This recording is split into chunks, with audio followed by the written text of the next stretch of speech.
I want to thank Mark and everyone else for putting this on, because every time something like this happens in Vancouver, I think, oh, that's awesome. And more of it should be happening. So, and I also want to pick up on something that Mark said, which is Toronto sucks. But Montreal's okay. If I have a thesis, then that's it. And it's, I was told I could talk about anything I wanted to, and this is something that I think about a lot. Has anyone here ever used the internet? Just hands up. No, okay. Yeah, one guy. Cool. There's that, I think it's actually an old wives' tale about the frog. You put it in a pot of boiling water and turn up the heat. Doesn't notice it's getting boiled. I think that kind of happened to us with the internet, not in a our bodies are getting boiled way, but in kind of a good way. And we were talking a little bit about that, the profound change that the internet has brought. And I'm going to start, because it's easier for me, showing a quick video. I don't know how many people have seen this. I see some people chuckling already. The great comedian Louis C.K. on Conan, and just for context for what he says at the very beginning, this is in the fall of 2008, so after the first of our ongoing financial crises and the bankruptcy of Lehman Brothers.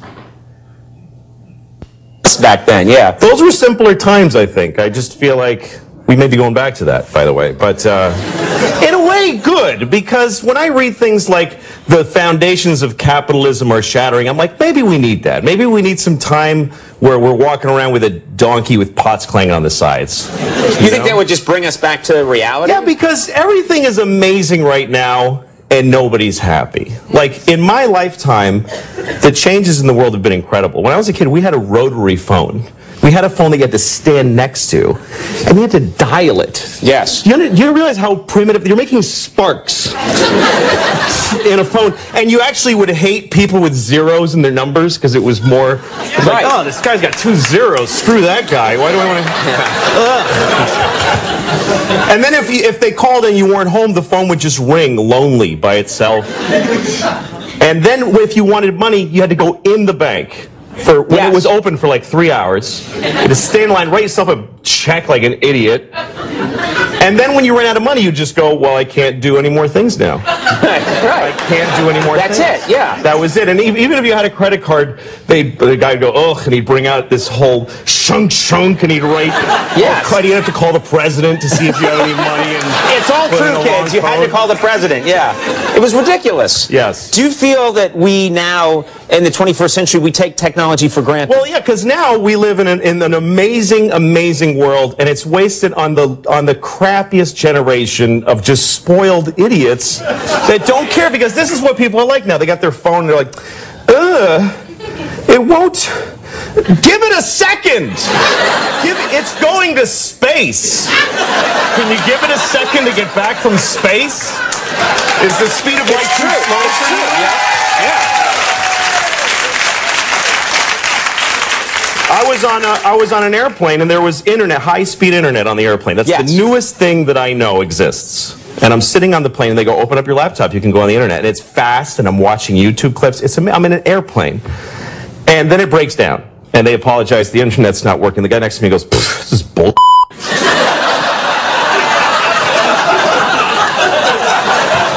Like, how quickly the world owes him something. Yes. He knew existed only 10 seconds ago. Right. And on planes... All right, so you can just Google that and you'll find it. It's a great clip. There's actually a couple more minutes, and it's very, very true. So in, I think maybe 96 or 97 or so, I read this book. It came out in 1995. It's called The Trouble with Computers, by a professor named Tom Landauer. And the first half of the book is econometric arguments about the decrease in productivity gains from investment in information technology. And the second half of the book is about why most computer-related design sucks, and that's why we don't get a return on investment. He talks about the period from 1950 to 1973 as high gains from investment in information technology, and then the period from 1973 to 1993, and I'm sorry that the slides don't show up over there, that kind of sucks, enormous amounts of money spent and not very much gained. So it goes into all these reasons for this, and many of them will be familiar. You get in line at the checkout, you get to the front of the line, and then there's something wrong with the scanner, and then someone comes over, and two people are screwing around with a computer, and everyone's waiting in line, and that never happened when we just typed in $2.99 and accepted cash. Or word processors seem much better than writing things out longhand or shorthand and then having a professional typist type it and a professional proofreader proof it, because we can do it all ourselves, but when we do it all ourselves, we spend an inordinate amount of time cutting and pasting, moving things back and forth, doing little edits, and things actually get produced slower. But all of those arguments, in the end, were wrong. And they weren't wrong because he's a dumb guy, but the research in the book went up to 93, the book was published in 95, and right around that same time, something crazy started happening.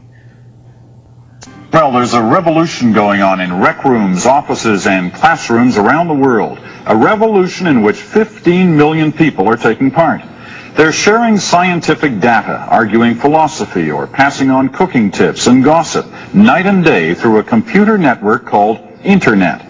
For about $200 a year, they log on to personal computers connected to phone lines and communicate across cultures and continents. Bill Cameron has this report on the growing phenomenon. You can also Google that, and that's also online. And it's pretty crazy to watch it. Now, what is that, 18 years ago? And he says 15 million people online then. That sounds crazy high for that time, because that's about the time that I got online, and it seemed like there was about 12 people online. But now it's 1-point-something billion people, and a tremendous amount has changed. This is, oh, awesome. Yay. It's a little bit truncated, but if I stand right here, then, oh no, you still can't see it. We routinely overestimate the short-term effects of technological change and underestimate the long-term effects. And this is a kind of a proverb of futurists. You'll remember, those of you, I mean, look out in the audience, I said the book was published in 95, and it seems like maybe half of this audience had reached puberty by then. But those of you who are alive in 1998 will remember the crazy hype of the dot-com era and how everything was going to change. And it all did happen, but most of it took, a decade or so instead of 6 months or a year. And it's because of this phenomenon. We're pretty bad at estimating what's going to happen in the short term, and we're also pretty bad at estimating what's going to happen in the long term. But these changes do happen. So this is 6 years ago. The Motorola Razr, the hottest phone, so hot that you couldn't buy it. You could wait in line, like people went like when they got your shipments in, just like today. And now it looks ridiculous, right? I mean, it looks as anachronistic as the old brick Motorola phones that look like satellite phones. And despite how, at the time, how advanced the hardware design was and how cool it was and what a status symbol it was to sit down at the restaurant and put your phone on the table and have it be a brand new Razr, it wasn't magic, and it didn't capture people's imagination in the way that phone technology does these days. A lot of people will know this quote too, which is probably cut off. Yeah, any sufficiently advanced technology is indistinguishable from magic. And this is a quote, often repeated in the context of Apple, because the word magic is often repeated in the context of Apple. And I think that, no. All right, you know what? I'm not a very, I'm not a loud talker, but I'll do my best to talk loud. Wow, I'm surprising myself. But these things do seem like magic. And there's a lot of technologies that we take for granted on a day-to-day basis. And people come to expect it, people come to desire technologies that seem like magic. And this is pretty trivial, right? Now, a lot of banks are open on Saturdays, but that's not what makes the difference. I went to, in the last 5 years, Malaysia, Japan, Colombia, Mexico, all kinds of places. And I don't bother going to the currency exchange place or getting traveler's checks or any of that stuff anymore, because I know that I can just take out my card and it'll work anywhere. The ATM network is a lot like that. And this one, especially if you remember using Google in the context of InfoSeek and Excite and all the other search engines in 1999, how fast it came back and how good the results were. Definitely magic. And a lot of these things, despite privacy concerns and spam and whatever. Facebook, Twitter, to a smaller extent, Flickr, are also kind of magical technologies. And these are things that reconnect people in a way that just hasn't happened. I had, whatever. I'm not going to give my anecdotes. It's people who know people, who found people on Facebook that they hadn't seen for 30 years and was lost mother and blah, blah, blah. So all these things are very magical. So I'll talk just quickly about Flickr. Not so much about Flickr, but about some of the trends behind why it got big when it did and what was going on. So on the left side is the Kodak Brownie cameras that were released in late 1920s, the first consumer camera. Before that, cameras were something that only professionals could operate. And on the right, this is a very old slide, is a Nokia N95, top of the line picture phone. And there's a difference in how we used it. So in the old days, photography was used primarily for memory preservation. So people would take photos of things like weddings or graduations, birth of a new baby, maybe a significant vacation, and go through those albums later. In the advent of digital photography, people started using photography for communication and connection. So stories like taking a picture of the baggage claim when you arrive, to show your mom that you made it safe. Oh, that's good. Or a lot of these examples. So, when we started out, we had no idea what we were doing. We were a company that was founded to build a web-based, massively multiplayer game, and Flickr was a side project that started to be popular. There wasn't any point in us doing it other than we didn't want to go totally bankrupt and not be able to pay anyone. But fast forward a couple of years, you got to a big company. We had to create a vision statement. So we decided that it was sunsets, babies, kittens, and flowers, which is probably the 4 biggest categories of things that people like to take photos of. And I actually thought that making a vision statement was a waste of time, but after a couple of days in the conference room, we came up with something that worked really well and I liked, and because I used to be a deadhead was appropriate. That Flickr should be the eyes of the world, the place where what everyone in the world sees is reflected back to everyone else. And it's been tremendously successful at doing that, so anytime there's something happens in the world, you can find the photos on Flickr. And there's 3 trends that back that up. One is, and this is a phrase that I heard a Nokia exec use, the ubiquity of capture devices. What he means is there's lots of cameras. The second one is that the network is everywhere now. So it was 10 years ago, last month, that the very first country in the whole world crossed the 50% threshold for internet penetration. That was the Netherlands. And even then, most people had internet access at work in the context of things that were supervised. And any time they spent online was doing more kind of mundane tasks, checking stock quotes or sports scores or news, maybe filing their taxes, stuff like that. But now everyone, well, most of us here will have the internet in our pocket. The internet is widely available all over the developed world and in most of the developing world as well. But the bigger and more interesting trend was the change in perceptions and attitudes about using the internet. That participation was something that at first was pretty weird, and we saw editorial cartoons in newspapers and magazines about the internet user. It was like this weird, creepy guy in a basement doing something deviant and dubious. And back then, let's say even 10 years ago, 2001, 2000, 1999, very few people would admit to using an online dating service. It was assumed to be people who were desperate or weird, and now there's a pretty good chance that, well, I would say 50% plus of you have made a profile on an online dating service at some point. At least some of you will have met someone, maybe even have a relationship with someone that you met that way. And 10 years ago, that would have been creepy and weird and something that no one would admit to. The using a chat room or even IMing was seen as something that's automatically suspicious. And that's not true anymore. So with the ubiquity of capture devices and the spread of the network, you have the tools and the means of participation. But with that change in perceptions and attitudes, that participating is no longer weird, the desire to participate is becoming widespread. So this is a great example. I was in a cafe, and it was the summer of 2008, and Obama was campaigning. He had just gone to Berlin. And there's this great photo on the cover of the New York Times. And I noticed something as I started looking at it. It looked closer and closer and closer. And you look all around, and you notice that every freaking person has a camera, a video camera, a phone, And yeah, you can see that even that guy holding his laptop up to take pictures. And you can pan all around this photo. Everywhere you go, everywhere you look at is holding up a device like this. And this is something that people have commented on many times and something that we've noticed more and more, but it's accelerating beyond the point of 2008. So that counted the ones in this. There's 49 capture devices and 53 people in this photo. Get it? I'm cheating a little bit here, because not all of these people are taking these photos for the purpose of sharing them. Some of them are taking them just to preserve the moment for themselves, but many of them were. So even in 2008, right after I saw this, I got back to the office and I went to Flickr and I searched for Obama Berlin. Some of the photos were as good as the photos being posted by AP and Reuters and Agence France Presse, but a lot of them were just people's experience. And when you look at what the experience was like from the audience side, you can see all the screens, all the little LCDs everywhere. Everyone's got their arm up.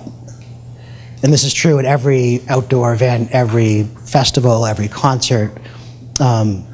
You see it more and more. And this is, this photo is great because it's got the whole row at the bottom. If this was nighttime, you'd have that. They don't need lights on the audience anymore, just the blue glow of the LCD. So 3 years later, right here in Vancouver, can you turn the audio down just a little bit on this? Thanks. So everyone remembers this, everyone knows what happened. And this was a fascinating event for me. I live downtown, but I stayed at my house and just was watching it on TV because I was trying to be a good citizen. But 90,000 or whatever people there standing with their phones taking photos of this certainly made it harder for the police to clear it up. This guy is so great. And what's cool is, so he finishes, he walks away, and then he's like, shit, we didn't get the right photo. Hold on a second. And he stops the guy who's coming with a baseball bat. He's like, hey, hold on, sorry, buddy. Stop bashing the car for a second. I got to get this photo.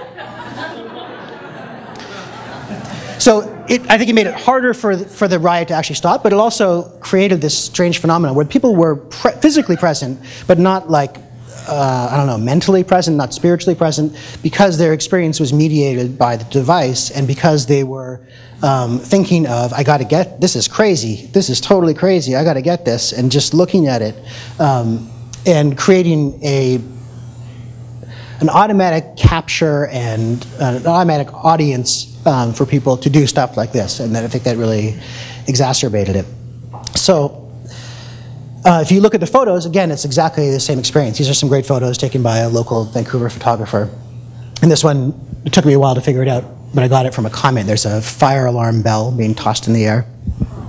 But again, you can see all the cameras in the bottom. Oh, wait, I see. I can't point it at the picture.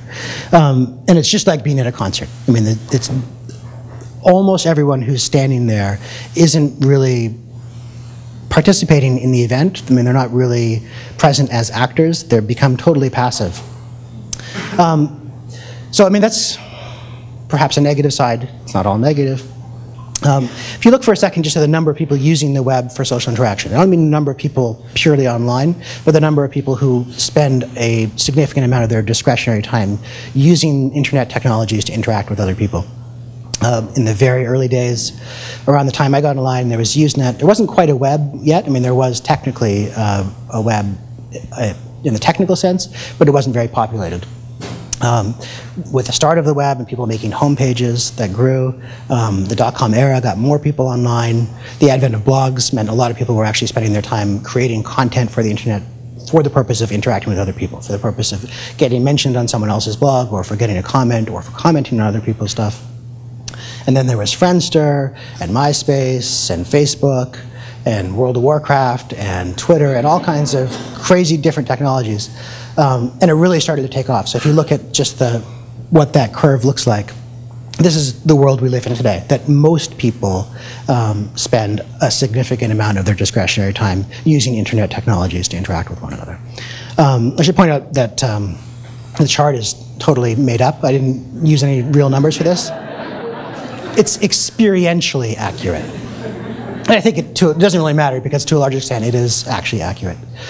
And so summing that up, Flickr's success and the magic of it really came from the people who used it, right? It wasn't software development, and we had features that were appropriate and stuff like that. But we built it around the social interaction and the community, and the people actually using it were the thing that made it great. And this is a big change for what computers are. There was a time when computer was a job title. So like people would actually read the help wanted ads in the newspaper and it would say wanted computer or wanted calculator. And those first applications in the 50s and 60s of computing technology were replacing things that people did. And people used to tabulate the census, and people used to do the accounting for large corporations or calculate actuarial tables at insurance companies and stuff like that. And computers could do that faster and more accurately.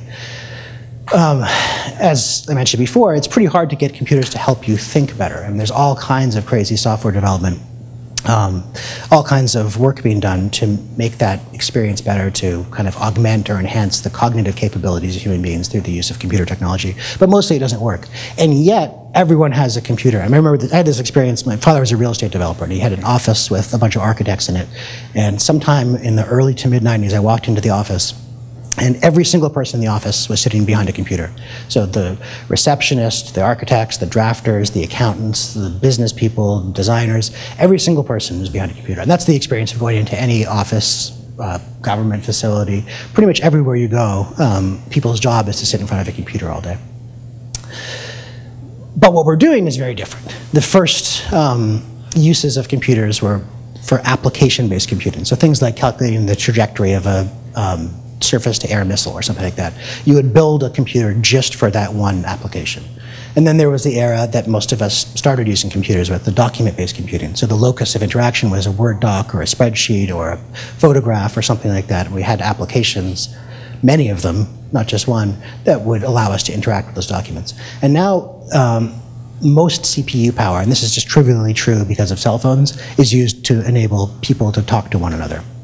And most of the computing technology development and most of the computer power in the world is used for helping people interact. And it solves this problem that many of you, when you first got online, experienced. You know, there's, how do I find people like me, or how do I find someone in particular? In 1993, you looked at the internet and you saw people like me who liked the Grateful Dead trading dead tapes. But you also saw people who were model train enthusiasts and didn't know any model train enthusiasts in their small town could find each other. People who are breast cancer survivors could find each other. And people could find like-minded people all over the world. And we have a real, literal sense of telecommunication. And it's lucky that human beings were the people who got this capability to interact, to coordinate, to communicate with any other member of their species anywhere, literally at the speed of light. Because if it was lions or snakes or something like that that developed this before us, we would be totally screwed. And if you think about that in the long arc, I mean, in like from the beginning of time to now, it's a really big change. I mean, I think that the internet and related technologies are a big change for us as the domestication of animals, or as the development of agriculture, or as the division of labor, or the development of writing systems, or even more so than the printing press or the Industrial Revolution. It's really a biological leap, and we've become a different kind of species. We've removed the necessity of location, constraining interactions. You can interact with people all over the world. And everything we know, pretty much, is available to you, available to any member of the species on demand. And there's trivial examples of that all the time. I remember having arguments with people over dinner about, is this person alive or dead? And Chuck Berry was the first one I had. Chuck Berry is actually alive, was living in Switzerland for a while and now in St. Louis. All that makes it a great time to be a designer because there's unprecedented opportunities. I mean, we're in the middle of a change that's as big as any that has ever happened. And you can do all kinds of stuff. And there's people doing all kinds of great and wonderful and interesting things. And just in closing, I'm going to show another quick video, just over a minute long, of what I'm working on now, which is a web-based, massively multiplayer game called Glitch. For a really long time, 11 giants walked around. They thought of funny things until their thinking came alive. And that's what this game is. You're inside their thoughts. Go and make them bigger, and we'll play for a long while. And we call the giants by their name. There's Humblebee and Friendly. So sometimes it makes me feel a little bit bad in this unprecedented time of crazy change to be working on a video game. On the other hand, I believe And that's what very this game strongly in the is. power of play and the value of You're play in inside people's their lives, thoughts. especially stuff that's more imaginative Go and and make creative. them bigger, People do a and lot play for a of long work while. and carry a lot of stress and and that's what do a lot of things that aren't very you're inside their playful. thoughts. And this gives people an opportunity that they wouldn't Make otherwise them have. bigger, and we'll play for a long while.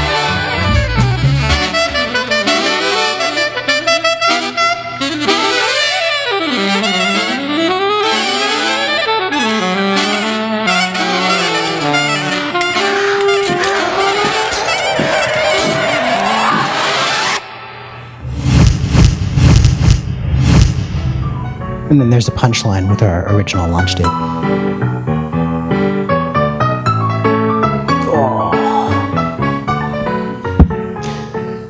So that's it. And now I'm not sure. I'm giving it back to you, Mark? Stay there. Okay. Thank you. Who has a question? That's the first arm I saw. Sorry, it's so far back there, but I got to go back there. My question is, why gaming? Why now? I know the answer isn't the Zynga IPO or something like that. I know you have a background in gaming, but I'm interested in like the Jane McGonigal "gaming can be good" ideas. Your game is beautiful. I'm wondering where you're going with it, or if you have any ambitions for your role in the future of gaming. Okay, good. No, definitely not the Zynga IPO. I mean, we started, the company that made Flickr was called Ludicorp and was founded in 2002 to make a web-based, massively multiplayer game. So the same thing. This is a long story. The short version is 2002 was an even worse time than 2008 to try and raise money, because it was the dot-com crash and there was WorldCom and Enron and the September 11th attacks, and no one wanted to invest, especially in anything consumer-facing internet. So we ran out of money. We had this idea for doing something else. We had the naive hope, because Friendster was really hot at the time, that someone would buy it for like $1 million and then we could just go back and finish the game. And that's kind of what happened, except it took 7 years. Haha! Master of technology. But I think there's and this is also a long story, but there's a Canadian philosopher named, well, there was a Canadian philosopher because he's dead now, named Bernard Sewitz, who wrote a book called Grasshopper. In it, he makes the argument that play is the highest form of life. You know, it's based on the parable of the ant and the grasshopper. And I think that's true. I mean, I think of play in a really big way. So playing music, obviously.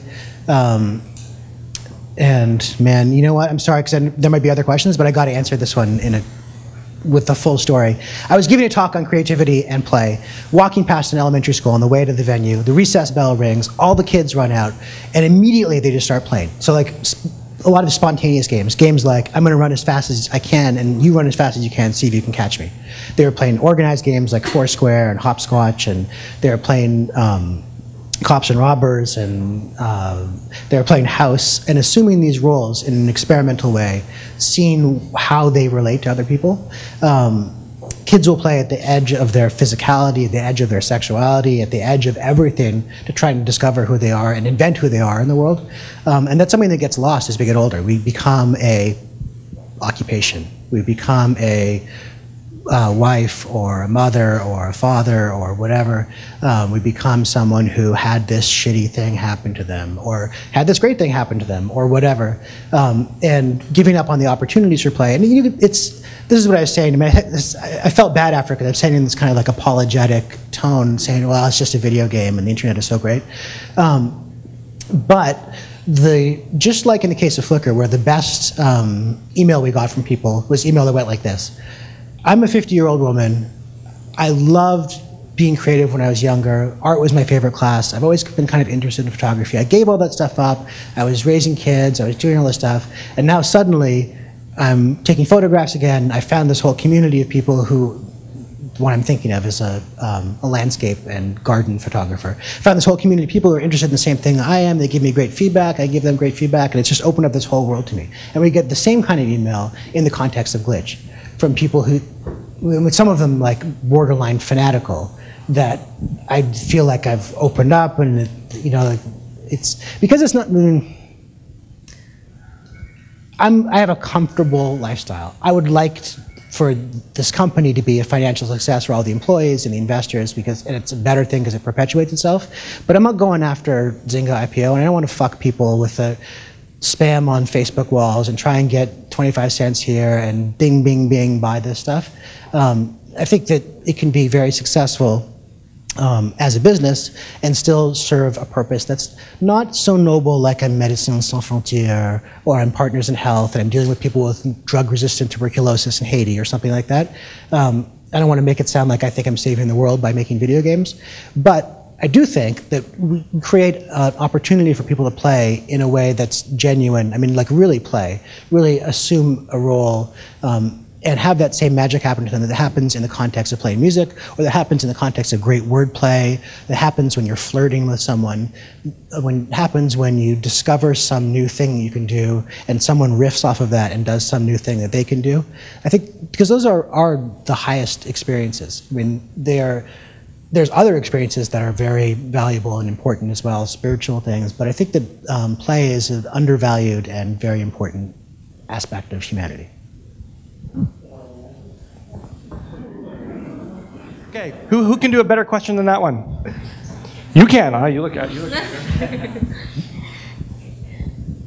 How do you see us moving past passive observerism that is being reinforced by technology towards more of an active participation? That's a great question. I don't think I have any special insight into it. I think it'll just take some getting used to. I mean, any big technological change takes some getting used to. I got asked, and I don't want to trump this question. Is someone going to ask, does the internet make it harder for professional photographers? Was someone going to ask that? Okay, good. So if no one's going to ask it, because that's what we were talking about in our group, there's a great essay recently posted, like I think last week, by some guy in the Pirate Party in Sweden. And the title of the essay was, No One Asked for a Refrigerator Fee. And the story is about, thank you very much. The story is about the ice company of Stockholm, which at one time was the biggest employer in Stockholm, because people had ice boxes and you needed to buy ice, and they needed to preserve ice into the summer months by building giant barns and filling them with sawdust and stuff like that. And then in the 1920s, people had refrigerators. I'm going to actually answer the question. It's coming back. And when people got refrigerators, they didn't need to buy ice anymore. It took a little while for it to happen, but suddenly there was all these unemployed people who used to be icemen, and it was a slightly dangerous profession. It was a little bit noble. It was well-paying, and that's a story that we've heard a billion times. And we hear musicians can't make money or photographers can't make money because of this disruptive technology. It takes some getting used to. In the long run, the point of his essay was just like we didn't have lobbyists going to the Swedish government in the 1920s and saying, you know what, the refrigerator companies are going to start having to pay a special fee to the former ice companies so that the ice companies can preserve their jobs. Just like here in Canada, we say when you buy a hard drive, you got to give 3 cents or whatever it is to, what's the Canadian Society of Musicians? SOCAN. You got to give 3 cents to SOCAN because otherwise people will use their hard drives to store music and people won't get paid, blah, blah, blah. None of that stuff will matter or be true some number of years from now, maybe 5, maybe 50, I don't know exactly how long.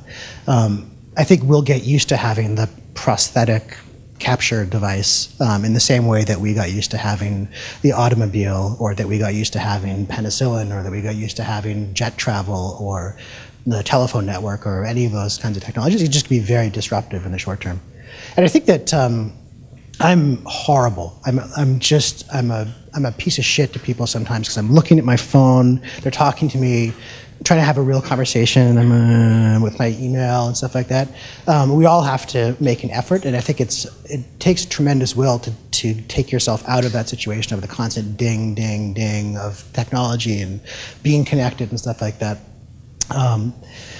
And I assume it will happen. And Some people will suffer as a result of technology, just like some people have suffered as a result of technology since we were coming out of eating grubs and stuff like that. It's not necessarily, I think technology is almost always neutral, and it's always up to us how we react to it and how we take advantage of the good parts and mitigate the bad parts. Stewart, I really enjoyed your talk, and I got most of it until you got to one point that I'd like you to explain a little bit more about the biological leap. Could you talk a little bit more about that? Sure. I mean, I think that go for a walk on the seawall on Falls Creek and look around, and you think about all the buildings and the actual seawall that you're standing on, the concrete, and the metal railings and stuff like that. And then you think about termites and ants building their structures. We're doing the same thing, right? I mean, we are, and I don't mean to insult people who believe in the flying spaghetti monster, but we are biological creatures doing the biological creature thing. I mean, we eat and we poop and we reproduce and stuff like that. And each successive wave of technology has enabled us to do things that we couldn't do before. So make concrete, smelt metals to build railings along the seawall, build these crazy structures and wire them up. Those other changes I mentioned, like the domestication of animals, like the development of agriculture, all those enabled us to behave in a fundamentally different way as a species, to build long-term settlements and live together and stuff like that. The internet is just like that. I mean, I think just one point, just the idea that all of the information that we've ever accumulated, I don't mean every bit of things that humans have done that has been valuable. I mean all the information. I mean every research paper, every encyclopedia article, every photograph, every piece of music that's been recorded.